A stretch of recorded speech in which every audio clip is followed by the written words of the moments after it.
मुंबई में सुमित करके एक जन बढ़िया तीखा डोसा बनाकर बेचता था। वो बेचने वाला तीखा डोसा, घी तीखा डोसा वहाँ आजू बाजू के गाँव में बहुत फेमस था।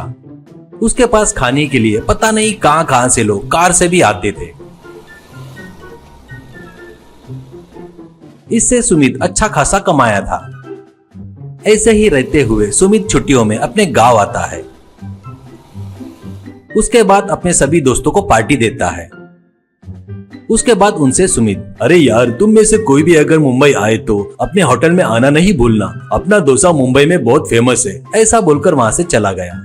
अब उन दोस्तों में एक मुन्ना करके उसका दोस्त था। देखे क्या उस सुमित को कितना घमंड है, उसके पास ही कार है करके बहुत घमंड है उसे। यानी अपन लोग सब मल्लार है और वो नहीं पीता क्या? देखा क्या वो कैसे चला गया? कहता है तो सुनो। क्या रे मुन्ना, तू ऐसा बोल रहा है? उसको पीने का शौक आदत नहीं है, पता है ना तुझे? तू पियक्कड़ है करके सभी लोग पियक्कड़ है ना क्या? कहने से मुन्ना वहाँ से गुस्से से चला जाता है।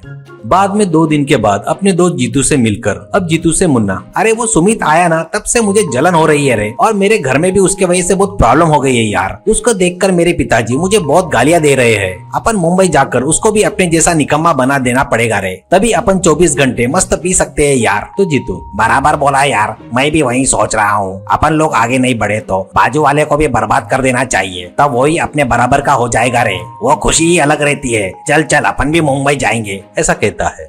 इससे दोनों अगले दिन ट्रेन से मुंबई में जाते हैं। उसके बाद दोनों मिलकर सुमित के पास तीखा डोसा की दुकान के पास जाते हैं। वहां पर हर प्रकार के कार को देखकर उनको आश्चर्य होता है। उसके बाद जीतू और मुन्ना को देखकर सुमित बहुत खुश होता है।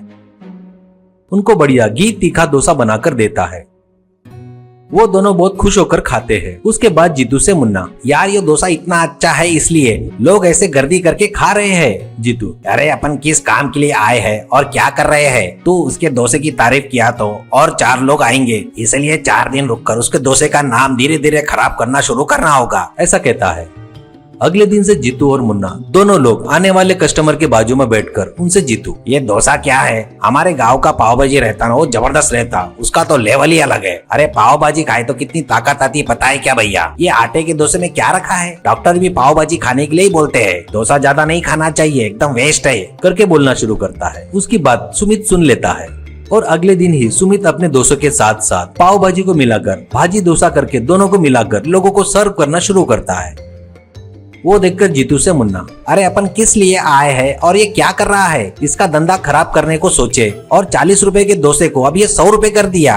अब तो इसके कैरेक्टर को ही खराब करना चाहिए, तभी अपन ने जो सोचे ना वो टारगेट पूरा होगा, ऐसा सोचता है। इसलिए होटल के पास में बैठकर कस्टमर को सुमित के बारे में बुरा भला कहना शुरू करते हैं।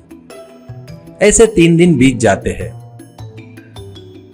ऐसे रहते हुए एक दिन एक मोटा आदमी आकर भाजी डोसा ऑर्डर करके खा रहा था। अब उसके बाजू में बैठकर मुन्ना, भाई भैंस के जैसे हो, कैसे खा रहे हो? फिर भी इस डोसे में क्या है? वेस्ट है वेस्ट। और एक बात, ऐसे बेरहम दरिंदे के हाथ का खाए तो सीधे नरक में जाएंगे, कहता है। फिर भी वो उनकी बातों को ध्यान न देते हुए और एक डोसा मांगकर खा रहा था। वो देखकर जीतू, क्या रे, उसे कुछ भी बताए तो वेस्ट है रे। भाई की पर्सनालिटी देख रहे कैसी है, सांड के जैसा फैल गया है रे, और 4 डोसे डाले तो भी ये खा लेगा। ऐसा कहने से वो आदमी गुस्से में आकर दोनों को पकड़कर ऊपर उठाता है और बाद में उछाल उछाल के मारता है। वो उससे दूर भागते हैं तो भी नहीं छोड़ता। उन दोनों को एक पेड़ से बांधकर उनसे बॉक्सिंग खेलना शुरू करता है। वो देखकर वो दोनों जोर से चिल्ला रहे थे। इतने में भागते हुए सुमित आकर उन दोनों को छुड़ाता है। अब मुन्ना जीतू को बाजू में ले जाकर, अरे वो डोसा खाने वाला व्यक्ति बहुत बड़ा पहलवान है रे, तुम लोग तुरंत ये गांव छोड़कर भाग जाओ रे, करके बताता है। इससे वो दोनों वहां से भाग जाते हैं।